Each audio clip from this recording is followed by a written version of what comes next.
हिंदू का दिया हुआ पैसा हिंदू के पास गया। ఈ వీడియో చూశారు కదా ఫ్రెండ్స్. అసలు ఏం జరిగిందంటే అయోధ్యలోని రామ మందిరంలో 200 కోట్లకు పైగా స్కామ్ జరిగినట్టుగా రీసెంట్గా వార్తలు వచ్చాయి. ఈ వార్తలు వచ్చిన సందర్భంగా కొందరు హిందువుల డబ్బు హిందువులే తీసుకున్నారు కదా, దాంట్లో తప్పిందన్నట్టుగా మాట్లాడుతున్నారు.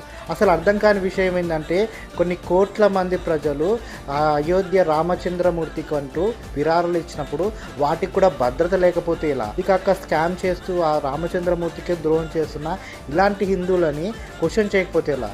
అంటే హిందువులైతే తప్పు చేసినా ఏం చేసినా మనం వదిలేయాలా, అసలు ఏం మాట్లాడుతున్నారు అంటూ ఈ వీడియో చూసిన ప్రతి ఒక్కరు మాట్లాడుతున్నారు. అంతేకాకుండా రామ మందిర నిర్మాణం అప్పుడు ముందుండి నడిచిన అమిత్ షా గారు, నరేంద్ర మోడీ గారు ఇప్పటి వరకు ఈ స్కామ్ గురించి ఒక్క మాట కూడా మాట్లాడలేదు. కానీ యోగి ఆదిత్యనాథ్ గారు మాత్రం సీరియస్గా రియాక్ట్ అవుతూ సిట్టు ఏర్పాటు చేసినాం, దోషులను ఖచ్చితంగా శిక్షిస్తాం కఠినంగా అని మాట్లాడుతున్నారు. కానీ ఇక్కడ ఒక విషయం అయితే అర్థమవుతుంది ఫ్రెండ్స్, మన హిందువులను ఎవరో మోసం చేయరు, మన హిందువులే మన వాళ్ళని మోసం చేస్తారు, నమ్మక ద్రోహం చేస్తారన్నట్టుగా అర్థమవుతుంది. అసలు ఈ ఇన్సిడెంట్ గురించి, రామ మందిరంలో జరిగిన ఈ స్కామ్ గురించి మీరేమంటారు ఫ్రెండ్స్? హిందువులైనంత మాత్రాన దోచుకుంటే పర్లేదా? మీ ఒపీనియన్ కామెంట్ బాక్స్లో తెలియచేయండి.